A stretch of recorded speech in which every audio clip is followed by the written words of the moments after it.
नमस्कार दोस्तों, मेरा नाम रिंकू रघुवंशी है और मैं एक स्पीच थेरेपिस्ट हूँ। मैं आज आप लोगों को स्पीच थेरेपी के बारे में बताना चाहती हूँ कि स्पीच थेरेपी क्या होती है, किन लोगों को इसकी आवश्यकता होती है, ये क्यों जरूरी है और यदि हम स्पीच थेरेपी ले रहे हैं तो इसके क्या फायदे हो सकते हैं, ये मैं आज आप लोगों को बताऊंगी।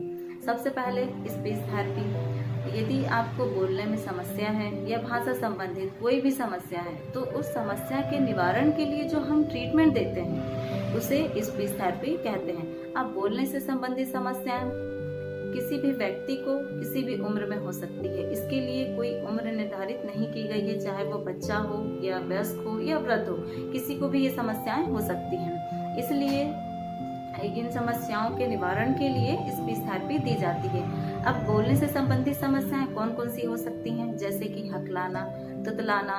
इसमें भी जैसे हम किसी से बात कर रहे हैं तो बोलते टाइम पे बार बार शब्दों को दोहराना या रुक रुक कर बोलना या बोलते समय थोड़ी देर रुकना, उसके बाद फिर कंटिन्यू बोलना, तो ये सभी स्पीच डिसऑर्डर के अंतर्गत आती हैं, बोलने से संबंधित समस्याओं के अंतर्गत आती हैं और इनके निवारण के लिए हम स्पीच थेरेपी देते हैं। इसके अलावा हमें पढ़ने से संबंधित या लिखने से संबंधित समस्याएं हो सकती हैं। तो पढ़ने, यदि बच्चा पढ़ेगा गलत तो लिखेगा गलत, तो ये समस्याएं जो होती हैं ये स्कूल के बच्चों में ज्यादा देखने को मिलती हैं और इनका सही समय पे थेरेपी लेना बहुत जरूरी है, क्योंकि ये उनका विकास स्तर होता है और ये स्पीच डिसऑर्डर का बच्चों के विकास स्तर पर बहुत ज्यादा प्रभाव पड़ता है। इसलिए समय रहते हुए उनका ट्रीटमेंट ले लेना चाहिए। इसके अलावा हमें वाक्यों को बनाने में भी दिक्कत हो सकती है। जैसे शब्द में दिक्कत नहीं होती है, कभी कभी ऐसा होता है कि शब्द हम बोल रहे हैं तो उसमें दिक्कत नहीं होती है, लेकिन जब हम वाक्य बनाते हैं तो उसमें गलतियां हो जाती हैं अक्सर। तो इन समस्याओं के लिए, इन सभी प्रकार की समस्याओं के निवारण के लिए स्पीच थेरेपी लेना बहुत जरूरी होता है।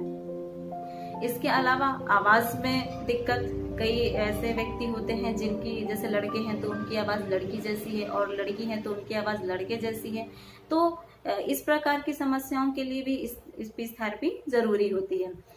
फिर इसके अलावा फ्लुएंसी डिसऑर्डर होता है, एक धारा प्रवाह एक समस्या होती है कि जैसे कई लोग बहुत ज्यादा जल्दी जल्दी बोलते हैं, इतना जल्दी जल्दी बोलते हैं कि उनकी बातें समझ नहीं आती हैं कि वो क्या बोलते हैं।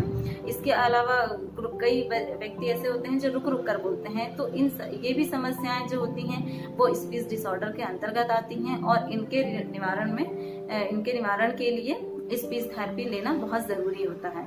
तो आप लोगों को यदि इस वीडियो में आपको कोई भी क्वेश्चन है, इस विषय से संबंधित आपको कोई भी समस्या है, तो आप कमेंट बॉक्स में लिखकर बता सकते हैं।